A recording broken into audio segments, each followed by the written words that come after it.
Hello, hello, hello, and welcome to another episode of the Laugh at Pat podcast, hashtag Patchats. This week we have a conversation, an interview, I guess you could call it, with Dragos, who is from Romania. And we met, he hosts one of my favorite open mics in Berlin, or co-hosts one of my favorite open mics in Berlin called Laughing Spree on the floating bar lounge hostel on the River Spree. And I don't know, I always enjoyed his kind of his comedy, and he also is someone who, I don't know, I see being super active and working really hard at, kind of his social media and marketing and, just trying to stay active and push himself during this pandemic and everything, at Dragos Comedy on all platforms, YouTube, TikTok, Reddit. I will put the links to all of these in the bio, and I highly recommend that you go and check out his stuff. He's got some really funny videos of, kind of crowd work, which I feel like Berlin is a fun and unique place to do crowd work because it's such an international city. So you get people from all over coming to these shows. And so I think that is kind of interesting. I enjoy when they come up on my TikTok, and I like going to check him out on his YouTube. He also just put out an hour show that he did in January. It was an hour that he had been working on for a while, and so I also went and watched that, and it's really funny, and I highly recommend it. So again, the links to his YouTube page and all of his social media are in the description below, and I do recommend that you check them out. But yeah, so I met him, and I also had been seeing kind of through this pandemic all of the stuff he had been putting out and the work he was kind of putting in, which is something I just was impressed by and respected. And so I messaged him and I said, like, hey, would you be interested in maybe having a conversation with me? And so we met up, and I talked to him a bit about what it was like kind of growing up in Romania, his experience leaving, and then we also talked about comedy. And I'm always kind of interested, as someone who's getting into doing stand-up comedy, people's process with writing jokes and refining jokes, and how you kind of and also how people like got inspired, like what was the first comedy that they got into, and what inspired them, what was it like for their first time on stage. So we talk about all of that stuff. It was a really fun conversation. It was interesting. So thank you to Dragos for agreeing to speak with me.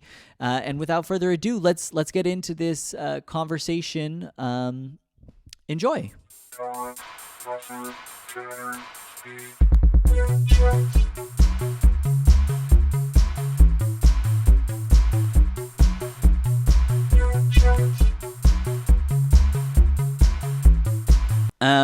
Okay, so to start, I kind of wanted to ask you a little bit about, like, you grew up in Romania. Indeed. And, I'll be honest, I've never met someone from Romania. Really? Before I met you. Not a lot of us running. Where are you from again? California. Aus den USA. Austin. Okay, I'm not sure if there's a lot. There should be a lot. There's a lot of Romanians in Chicago. I know that after the revolutions, a lot of them went to Chicago and Canada. Yeah, it's pretty chill. It's a post-communist country, Eastern Europe. 2007 was basically just kind of by itself, and joined NATO in 2001. I don't know if that means anything to you. Okay, but, yeah. I think once it joined the European Union, things started, getting a bit better financially, economically, culturally, one might say. But grew up in Romania, post-communist Romania. So like specifically, did you grow up like in a city? Did you grow up in a village? A little bit of a mix. Like until I was like 8, it was a village where my grandparents lived, like an actual village with like no roads. Really? And like cows and sheep, and like yeah, grandma had like sheep that they would send to the shepherds, and then cows in the like proper like not farm, but it's like a village. Yeah, Livestock. agricultural and Do you have good memories from that Yeah. time? I mean, there's a lot of stuff that people find. I mean, especially now as we kind of move away from those times, especially like in the Western world, people don't like. For example, I used to live in Singapore for a while, and then people had never seen a sheep. Really? And I was like, oh, you've never seen a sheep? Because it's a full metal city, right? And they don't have that many sheep running around. If anything, goats in Malaysia, but they've been like, oh, you've seen an actual cow? Yeah. Not only have I seen a cow, I've seen it get murdered. So then people kind of find that a bit interesting now, I guess. Yeah, totally. And so then when you were 8 or 9, you guys moved to be in a city? Or? Well, my mom was like a single mom, so she was kind of like living in the city already. And then she was working there. And then she'd come kind of the weekends where I'd be at my grandparents'. And then once I turned like, I think it was like 6, 7, and we could go to school, primary school, we just went to the city and lived with my mom. So then that's kind of when I went to school and, basically just hang around there. What was the city like? What's the name of the city? It's called Buzău. Buzău. And what's it like? Is it... It looks very communist. Like it's a lot of, if you go to like Poland or if you go even to some parts of East Berlin, those buildings that are just like blocks. Yeah. With like no balconies and just like, it just looks like a block. Yeah. With Soviet chic is what I like to call it. Soviet chic, yes, exactly. Soviet shit is what I like to call it. Yeah. In the city, is it like basically all Romanian people, or are there people from other countries as well? There's no other countries. Like especially at the moment, I think there might be. I remember before I left in 2007, we had a little Chinese shop open up in the middle of the city, so we had a couple of Chinese people. But like when I was growing up, there were no other people. Ethnicity-wise, there were Romanians and there were Roma, commonly referred to as Gypsy. But then I think that's actually a slur here. Yeah. But in Romania, Eastern Europe, is just like the name of the ethnicity. But I think now everybody's moving away from that to Roma. Okay. But and they speak their own language, I guess. So I guess but they are, if you look at their passports, if you look at their like ID card, they are Romanian. So I wouldn't qualify. And is there like animosity between the Roma and like Romanian? I mean, there's still a lot of animosity, and even back then, because I guess the understanding was that Roma people would not allow their kids to go to school. Really? And then basically that they would make money out of like performing. But a lot of times, as you might know, performing is not the easiest way to make money. Yeah. So the stereotype would be that they would make money out of stealing. Basically criminal activity. So there was a lot of animosity, and for example, if you would walk around the streets and one of them would approach you and you were to retaliate, then they would get their whole family to come and like beat you up or something. So kind of almost like mafia-esque in a little bit in a way. Kind of, yeah. Yeah. Like mafia-esque, but from like Wish, from Walmart. Yeah. And what percentage of the population then is Roma? Like if you had to guess, in my city, 30%, or in your city? No, I think my city was maybe like 5%. 5%. So it's not like it's a huge population. It's just they kind of stand out. They stand out, yeah. They stand out because of the negative stereotypes associated with them, I guess. And people are like, oh, okay, gotta avoid these people. So like, I don't know if it's an appropriate reaction to the appropriate kind of parallel to draw, but like, for example, when you have some communities in the US, like the hood. Yeah. Like, not to go through that hood, right? Like a lot of people, like there was even controversy of Google Maps kind of like routing you around the hood, right? Yeah, totally. So I think people would have the same kind of idea. They would stay away from the neighborhoods where they lived. Yeah. So I think that's kind of how it is. And it's still there at the moment. There's government is trying to make some form of passing legislations to make even like using derogatory words like illegal in a crime, because it hasn't gotten to that point.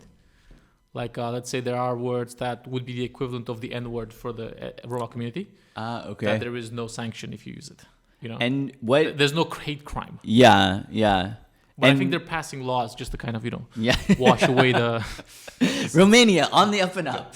But what was it, like as being a kid there, were you kind of able to like go out and have free run on the weekends with your friends, or did you have to kind of stay closer to home and be watching out? No, it wasn't. I mean, a lot of times it was the people would play in front of the building at the block. Yeah. Say. But then my parents kind of discouraged it because they didn't. My mom discouraged it because they didn't want me to, get in with a bad crowd. Yeah. And eventually, some of those kids that were, went to prison for stealing like radios from cars. Oh shit! So then a couple of times when and then your mom was like, "I told you so." Yeah, I knew it. I knew it. Everyone around here is shit. But and then this one time my brother went down and played with the kids, and then he came back with his arm broken, and my mom was like, "Right, these are not the type of kids you want to associate with." So then most of the time was just like hanging around inside, and once we got TV, we got cable TV. I think it was around like 2001. It was just watching Cartoon Network. Yeah, which was very helpful because that's how I picked up English. Is that really? That's how you learned English? I mean, it's a lot less impressive than it sounds. Not to sell myself short, but a lot of people in Romania know, like especially my age, know English from TV. Yeah. Whether it's from like Cartoon Network, Scooby Doo, or like Powerpuff Girls, or even like Seinfeld and stuff. Yeah. So that's actually like goes nicely into something else I wanted to ask you about, which was kind of like. What was your first connection to comedy? Not even necessarily like stand-up, but is there like a Romanian version of like The Daily Show or a comedy variety hour or something? Or was it just like these American shows like Seinfeld or Scooby-Doo or something? I think Seinfeld, to be honest, I think Seinfeld was the first interaction with stand-up, but I didn't know that it was a thing. And that's the thing is like when you watch Seinfeld, it's just like this guy's just like not doing anything. Yeah. And he lives in a nice apartment in the U.S. in New York, and he just hangs around with his friends while everyone else has jobs. And then how do I get that job? Yeah, and I was like, this is very interesting. I was like, how is this? Is like I just felt like this is just for entertainment purposes. It's not realistic. They're just trying to paint this picture of this, and then they would show the thing because they would never actually show Jerry do stand up. Mm-hmm. They would only show him at the end of the episode. And I thought it was just like him doing a bit of a monologue. I think I would associate stand-up more with a monologue. Yeah. And I think stand-up as an art form, I only realized that it's an art form around 2008. Okay. Which is like, I was already like, 18, 19, right? Okay. Because there is no, to come back to your question, there is no Romania variety hour. Or there wasn't, at least. I think now they have some, there is Romania's Got Talent just for stand-up. Oh, really? Yeah, it's very big. But back then there wasn't anything. They had a couple of sketch shows and like sitcoms, but there wasn't stand-up. So the first interaction with stand-up was when I actually realized, this is a thing. Was I think watching Russell Peters on YouTube in 2008. Okay, yeah, totally. Because like I think YouTube was new, and he was literally the first stand-up comedian that came up. Yeah, he. I think he's like kind of famously talked about like some dude just uploaded his stuff, but it was like what kind of catapulted him. Exactly. Yeah. So then it got like it was everywhere on YouTube, and I was like, this seems like it is a profession. And I was like, very interesting how he talks about like Indian people. And at the time I didn't know much about Indian people, so I watched it more for the educational value. Yeah. Because like coming from Romania to the UK. And this is one thing, like in Romania, if you were to go in Romania as an Indian person, I think now not as much, but back in the day, you would automatically be qualified as Roma. Just because basically you're somewhere else. Physical appearance is very similar because if you look at like the background of traveling Romas, they came from North India.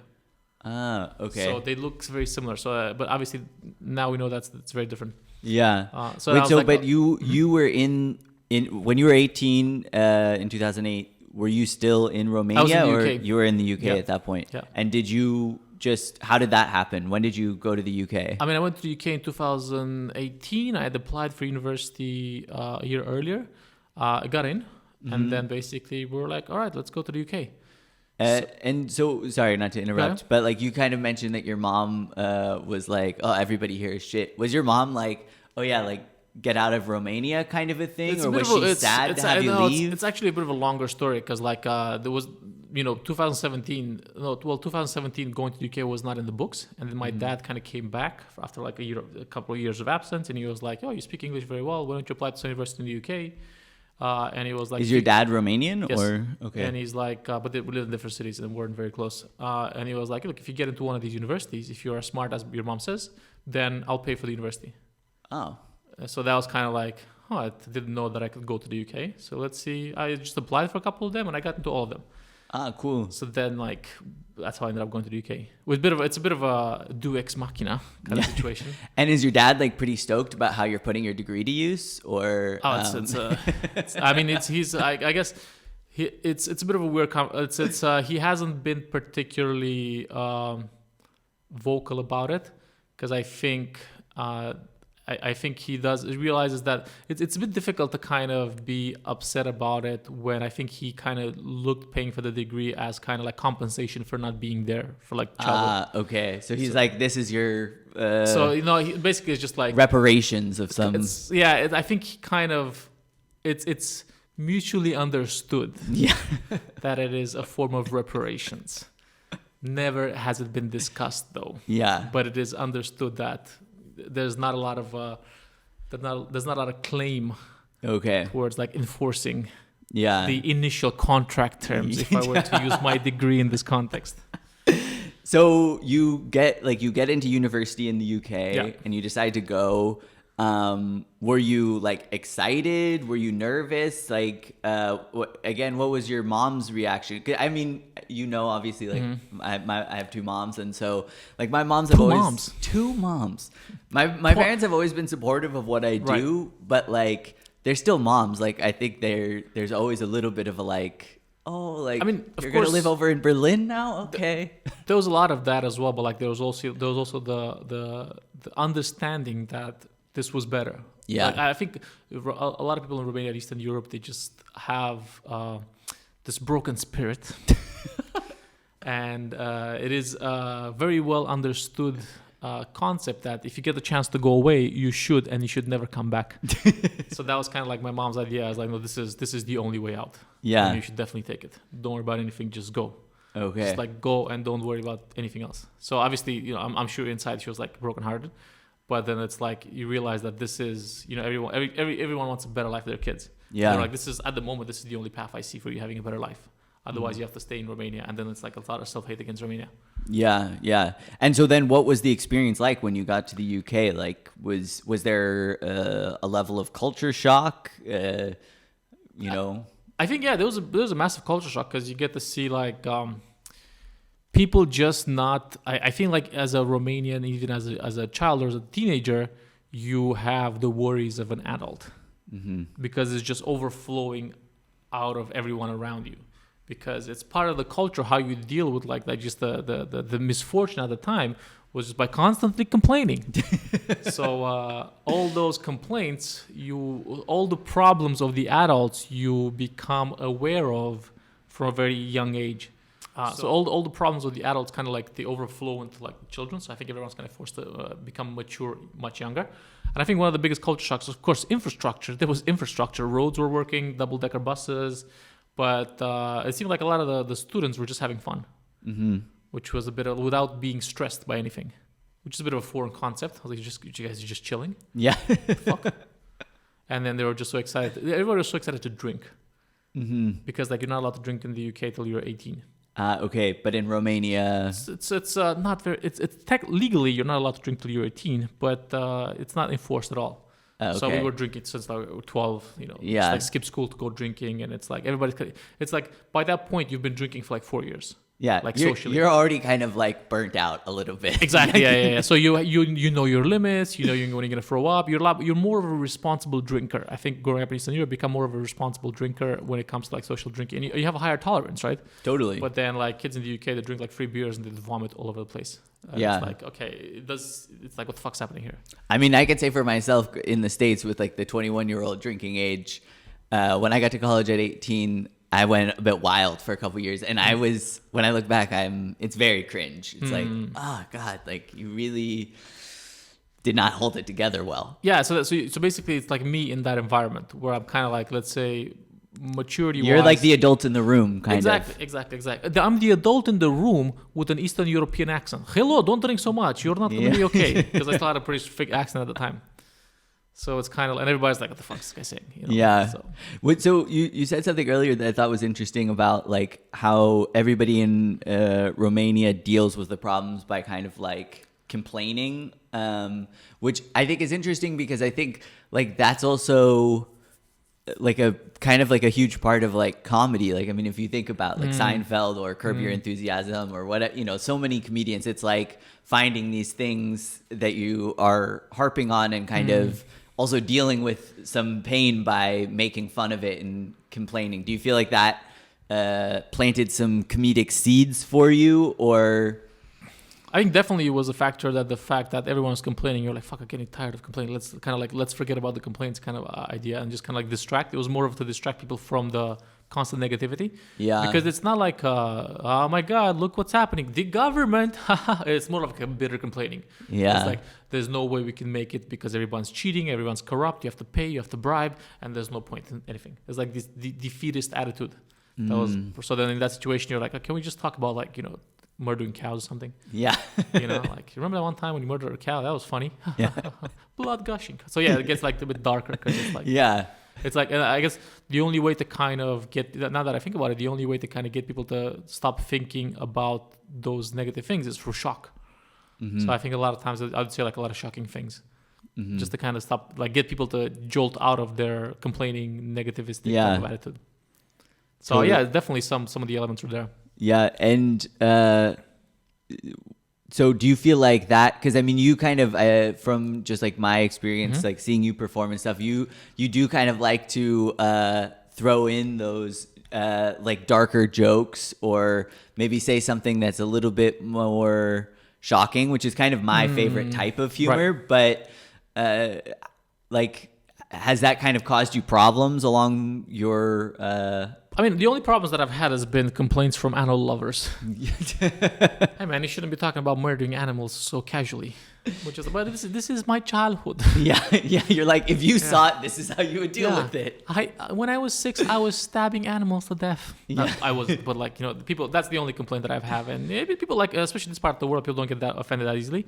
And I try not to overuse it. I've been trying to like do more like storytelling without overusing and just randomly throw in some dark stuff. People can't get enough of it though, so that's like also not a great incentive. Yeah, for sure. Yeah. Okay, well, so I do want to talk about comedy, but just to kind of finish where we were before. So you get to the UK and like everybody's just enthusiastic about drinking and everything. How long did it take for you to start to feel like comfortable being there, or did you? I think it was about a year, because the thing is, it wasn't just that they're comfortable with drinking; is they were also comfortable spending money.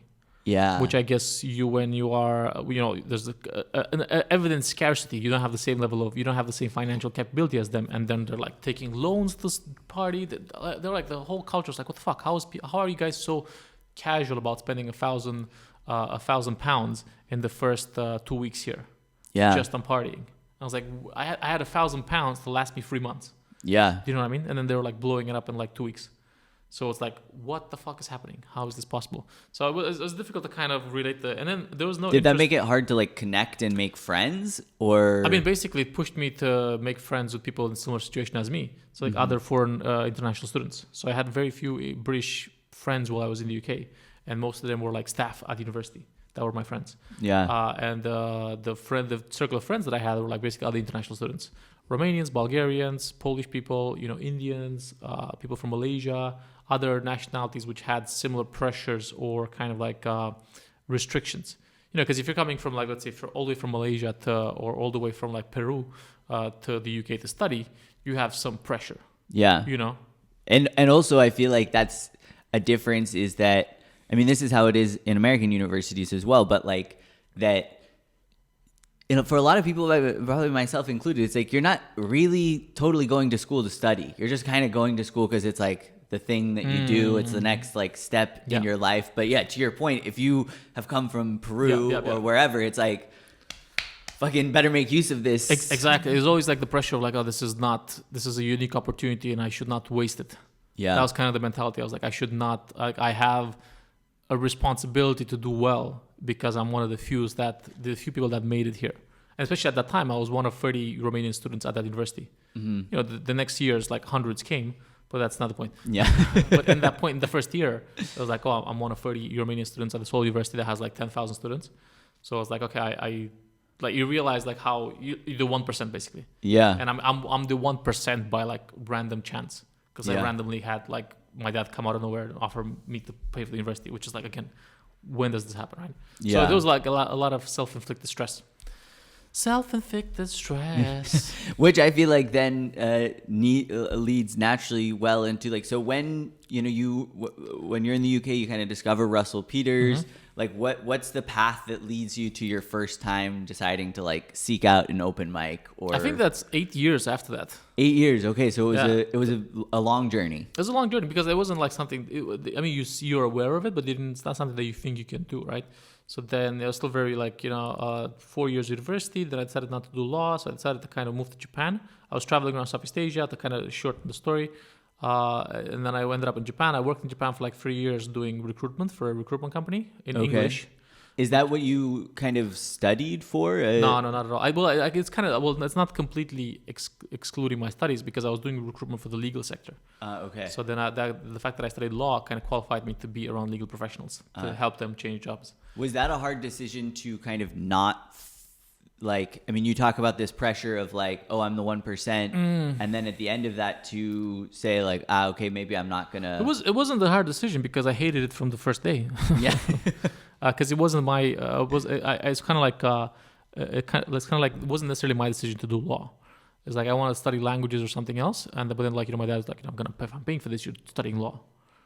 Because like he's a lawyer, and I think the grand master plan was for me to take over his business. Okay. So it's kind of like some degree of duress going into law. But then like 4 years of doing it, you're like, what the fuck am I doing here? And I spent some internships I did some internships in London. People hated their job. I was like, why would I join this perpetual cycle of like self-hate? Because everybody, like all the other people in the law firm hated being there. It's insane. Like the legal world is insane. So many people are just like bitter and like not happy being there.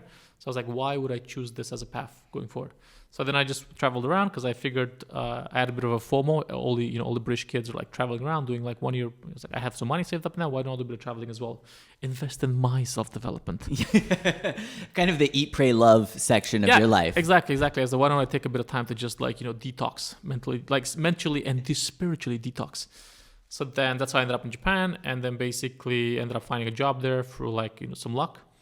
I worked there for like 3 years. And when I was there, just go back to the stand-up thing, after at my once I decided to quit and leave Japan, in my last 2 months, one of these friends of mine, my friends are like, you should do stand-up. Stand-up is coming up more and more. Dave Chappelle, I think Chappelle had he hadn't come back yet, but there were specials out. Louis C.K. was like the biggest. Yeah, I guess that this was like Louis' heydays. And then I was like, maybe I should check it out. Why not? So then I looked up open mic in Tokyo, and then I went there and I just watched the first day. And it was an English open mic in English, Tokyo. There's a lot of expats in Tokyo. Yeah. So it was in English, and it was like, it's all right, pretty chill. It's a very small room, like what we have here. It was like maybe like 20 people in the room, 30 people. One guy on stage. They were not great, Yeah. They're not amazing. But then what happened was afterwards, so the reason why I say that the ones that were not great is because I want to compare it to what happened afterwards. So I met some people there, exchanged some contacts, and then the guy sends me a message, say there is this American comedian here coming to visit, and none of the Japanese bookers are willing to set up a show for him. Because not even Louis C.K. can set up a show in Japan without 6 months notice, because Japan is very bureaucratic. And they're like, we're setting up a small show for him. Tickets are going to be $20. Can you please ask your friends if they want to come? And we only have 50 tickets. And there were two comedians that came that the Japanese bookers would not allow them to do the show. And I didn't know these comedians. Yeah. But then I was working with a guy from New York, and I say, hey man, I've got my friend is offering me tickets for these comedians. One of them is called Hannibal Buress, and another guy called Eric Andre. No way. Yeah. So and the guy's like, what? Because he's from New York, right? He was watching you got tickets for Hannibal Buress and Eric Andre in Tokyo. Get me 10. Yeah. Oh shit. Yeah, exactly. So then I was like, all right, these guys must be interesting then. So then I watched some of their stuff online. I was like, oh, okay, they had the Eric Andre sketch, and then we went there, and then they were performing. Yeah. And then that was like much better quality comedy, right? And then they had like a little group of comedians that came over from the LA because they were just traveling there. So, and then literally like, Eric Andre was sitting like 1 feet in front of me. And I actually did a bit of crowd work. He was like, are you a Kurdish guy? Are you Kurdish? Something else. I'm Romania? What the fuck is Romania? Yeah. And then we just hang out with them after the show. And it was like, like doing a show here in Berlin, just chilling for drinks and stuff. without, and then that was kind of the first thing. And then after I wanted to leave Japan because I've been there for too long, ended up moving to Singapore, which is closer, and I wanted to leave Japan because of the language barrier. Can't do anything without knowing Japanese. So I ended up moving to Singapore, and in Singapore I started doing stand-up more often because there were more open mics in English. Okay. And that's basically when I kind of like got into it.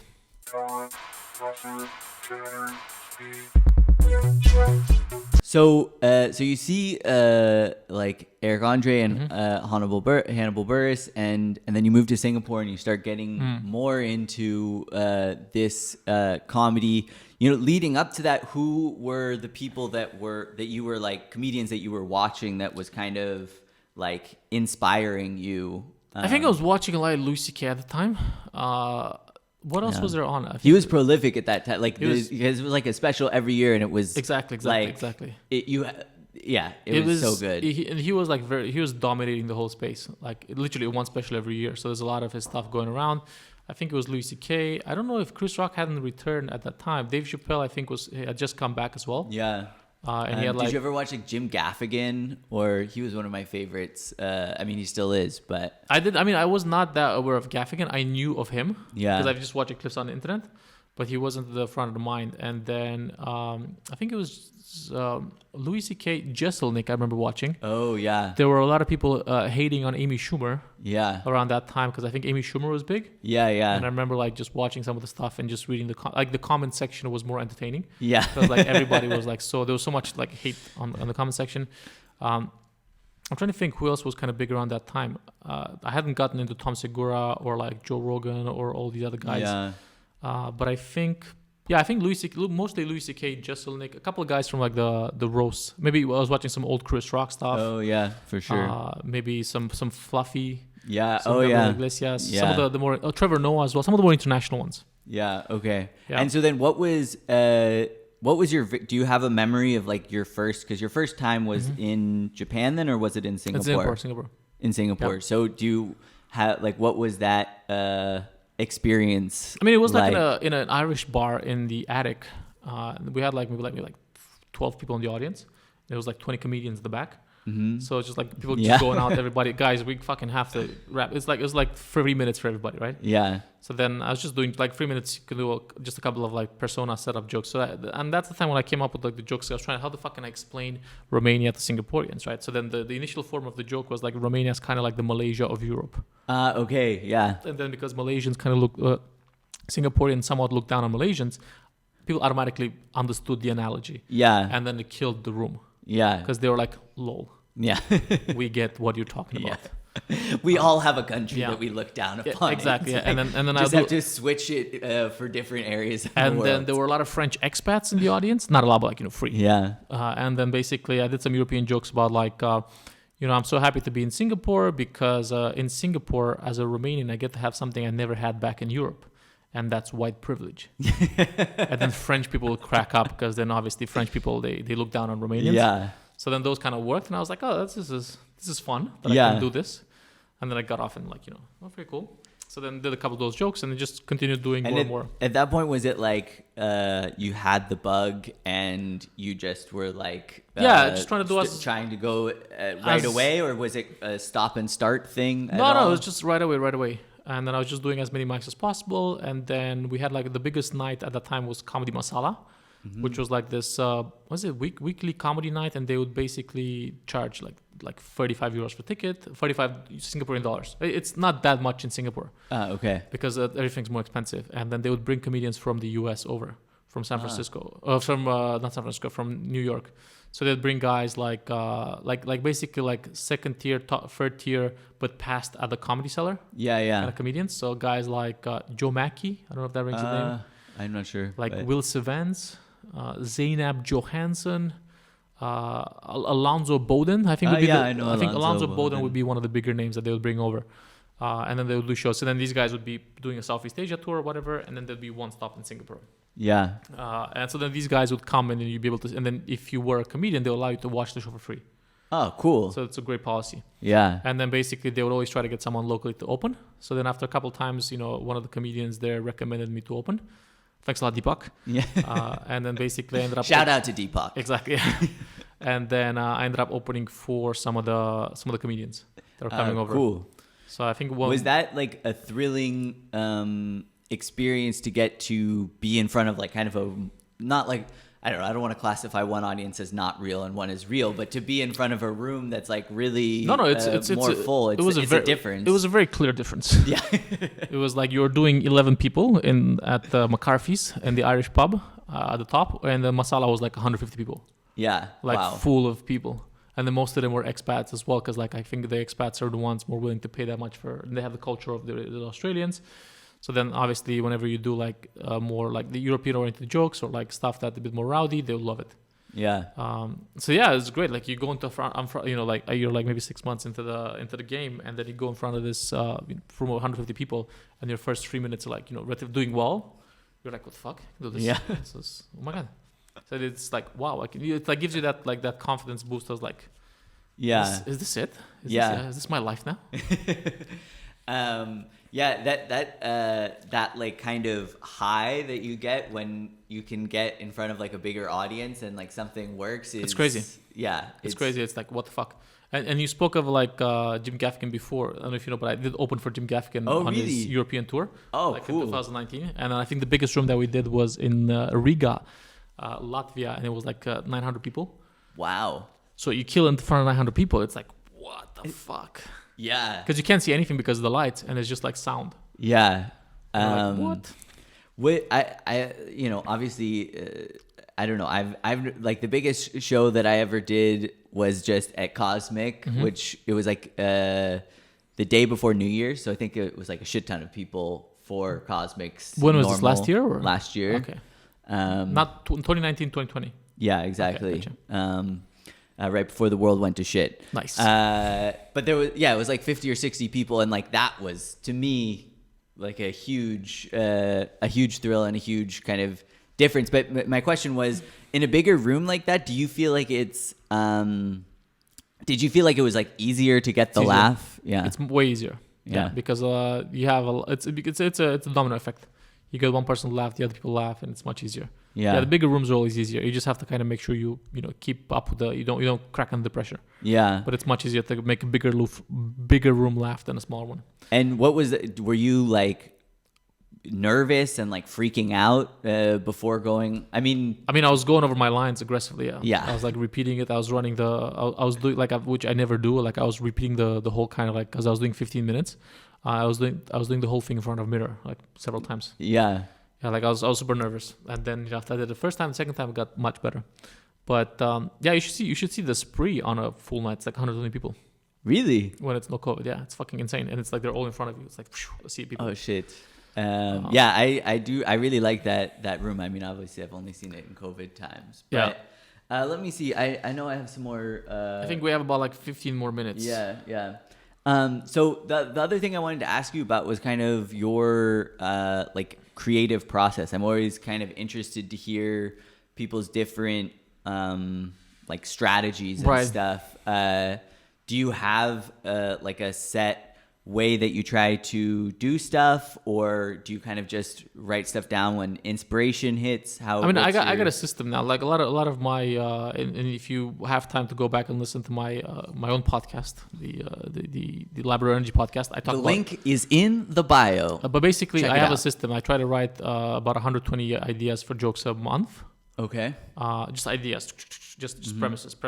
Some of them won't work. Like 100, 150 in a notepad that says January.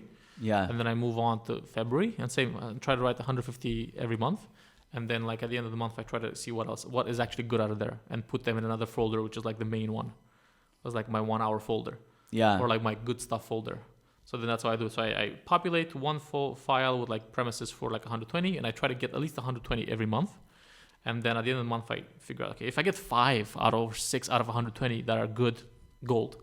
Yeah. Because those can translate and you can build up upon them. And once you have those 5 or 6 premises, do you try to like write out kind of what you would say, or do you take some bullet points to the stage and try to like figure it out on the stage? Or I try to have an idea what I want to say, and then I just play around with it on the stage to see if it expands. But I kind of go there with an idea of what I'm saying. Mm-hmm. It's not like I'm going there to make it up on the stage. Sometimes there will be things or tags that come up while I'm on stage. Sorry.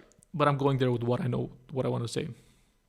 But yeah, the key thing is to keep churning out new stuff. Yeah.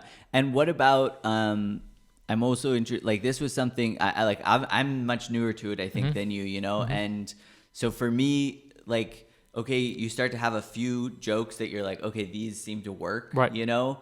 And, you know, I feel like there's some strategy to wanting to use at least a few of those to get the audience on your side before you try something always new. But also I was always struggling with like, I don't want to keep just doing the same jokes, you know, at the same open mics on too regular of a basis. But then at the same time, you know, sometimes, as you said, like you find a new tag, or you realize when you redo it that there's a faster way to get to the punchline or something. What's your kind of strategy with that? You have to do the same jokes over and over again as much as possible. But then again, the question is like when do you draw the line? So usually what I try to do is I try to try something 5 times before I keep it in my, you know, good stuff. And then if it works 5 times, I keep it. And then, you know, usually when I repeat them over and over is when I tour around with my 1 hour. That's when I usually go like, okay, and then I pull out more stuff there, and the 1 hour gets better as you do it. But at the open mics, like the focus is always to try to get new stuff in, because like the idea is you want to get more stuff. Nowadays, especially, it's a game of volume, believe it or not. And then you have to kind of balance volume with like quality. So then if it works 5 times, it's great. It's something there. And then you're just going to repeat that when you're doing the 1 hour until it gets to where it needs to be. So for example, the 1 hour that I put up on my YouTube, check it out on my YouTube. I've done that 1 hour before uploading it like 100 times. Okay. Like in 100 cities, like 1 hour over and over and over. And then in that 1 hour, from the first to the last, things improved because I would come up with stuff on stage while I had 1 hour time to work on.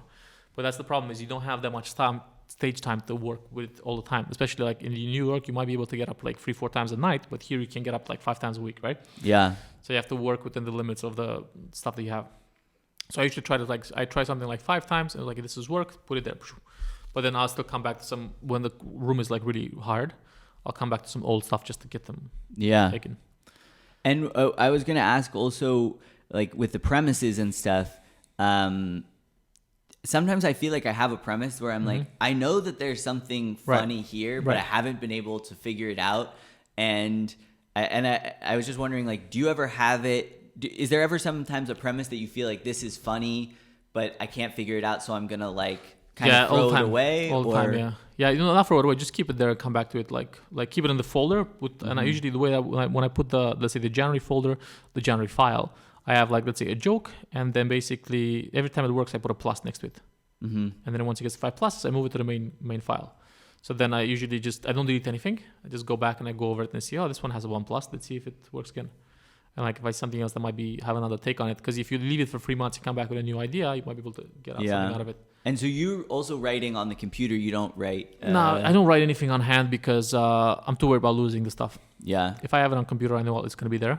Actually, that happened to me this fall. I think it happened one night coming back from a spree. I had my joke notebook and I must have left it on the tram. I can't take that risk. Yeah. Yeah, that was. Everything's online for me. Okay. This is a weird thing to say now, but at the time when I was like, this was before these allegations came out, but Donald Glover, I saw an interview where he said Bill Cosby told him you have to write on the paper, and that always stuck with me. Now in hindsight, I'm like, maybe I should reconsider advice from Bill Cosby, but I mean, I've never gotten into Bill Cosby's comedy as much. I think there's a generational gap. I've watched a couple of a lot of people say he's a good comedian, and I'm sure he was doing great because he was selling so much stuff. But I've never got into stuff. But the idea is like, it might help to write out stuff. And even like for the Jim Gaffigan thing opening, I did write everything down just to kind of like reinforce it.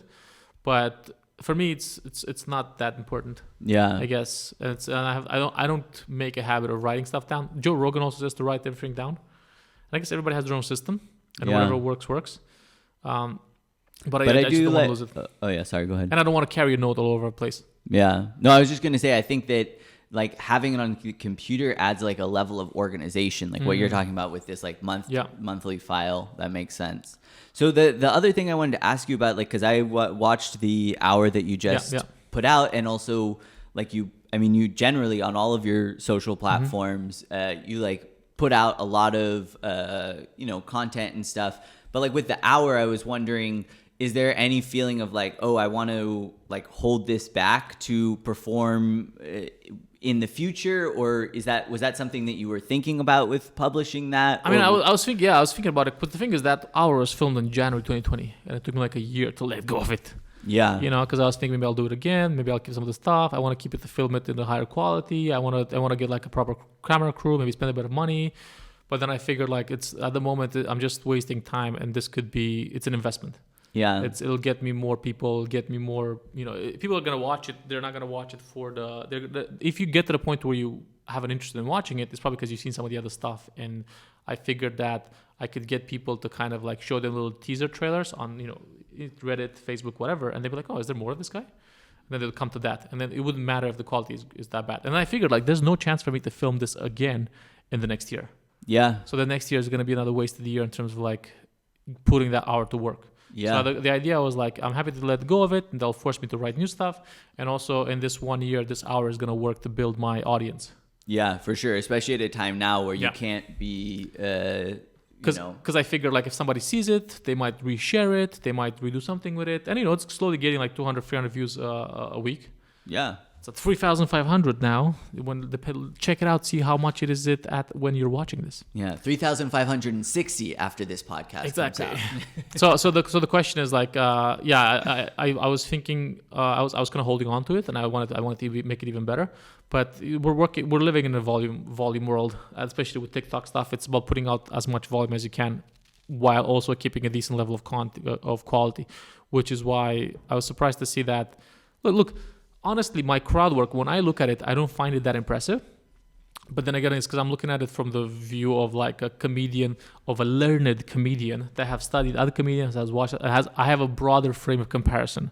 So I might look at it as like not that great because I have an idea of how the world of comedy and crowd work looks like. But somebody with very little stand-up or industry knowledge might look at it and be like, oh, this is pretty good.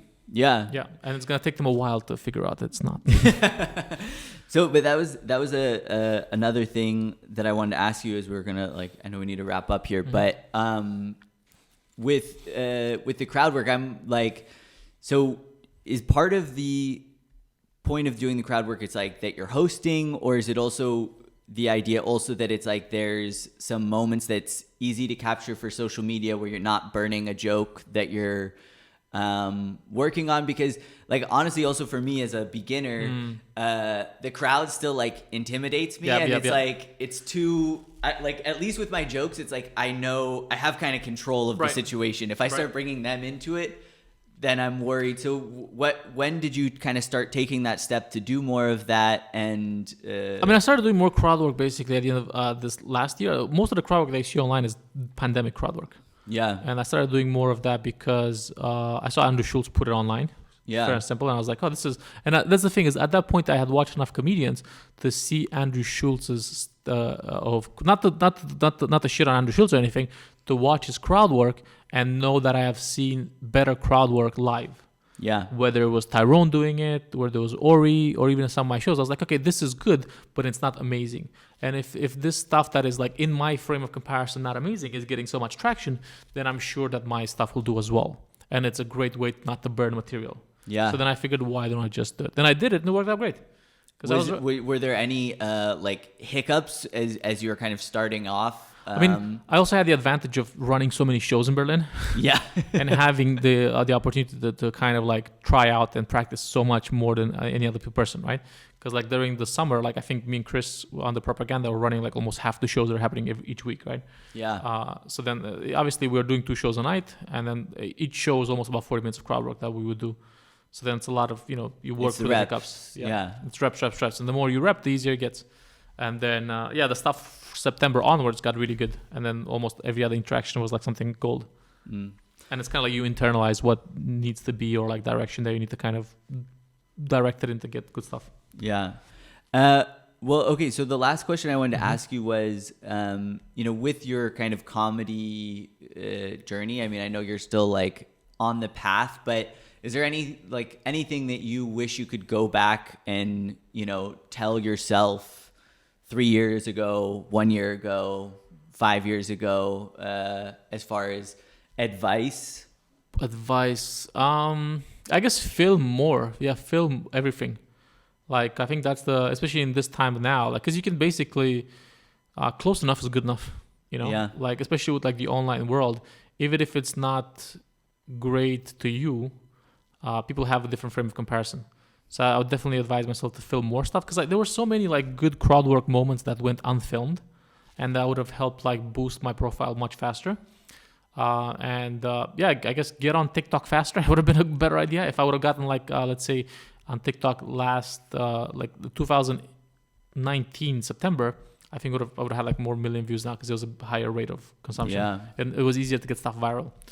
But yeah, film everything. I guess film everything is content. Yeah. This is some Gary V shit right Yeah. Awesome. Well, thank you so much. I did in the intro, I'll have your stuff, but if you want to promote your TikTok, your YouTube. I mean, this is one thing as well. I made sure that all my other platforms have the same name, like Dragos Comedy on Facebook, Dragos Comedy on Instagram, Dragos Comedy on TikTok, Dragos Comedy on YouTube. So it's easy for people to find you, right? Yeah. So yeah, watch those. If you want to hear more of my stuff, watch my Labrador Energy podcast. I've got a Patreon. You can support me on Patreon. Give me money. And also, like when the shows come back, come to the shows. We'll see when the shows come back. But yeah, I'm excited to see how aggressive will the shows be back. How much more? I'm interested to see how will the pandemic have affected my live show attendance. Yeah. Once it's back, I feel like people are going to be itching to get out, but let's see. Yeah, we'll see. We'll see how it goes. And then once the shows pop back up, I'll feel a lot more comfortable with putting content up because I can get more crowd work. And then I don't have to do Anthem reviews on YouTube anymore. Yeah. Which is what I've been doing. Yeah. Awesome. Well, thank you. No worries. Thanks a lot for having me. Hope you guys enjoyed it. And yeah, come back again for more, I guess. Round 2. Yes. And there you have it, my conversation with Dragos Comedy on all platforms. Again, all of the, if you're watching this on YouTube, all of the links to his YouTube and social media and stuff are in the description below. Definitely go check it out and give him a follow. If you're listening to the audio-only version, then just go to the YouTube page and you can find those links, because I don't know. I'm not going to put the links. I don't know how to put the links into the audio-only version. Anyways, that's that. I'm not even sure if we're going to use this ending. I just thought I'll record it so that we have it for posterity. I guess what I would say on an outro, or what you're supposed to say on an outro, is thank you all for watching. Appreciate each and every one of you who put your eyeballs on this conversation.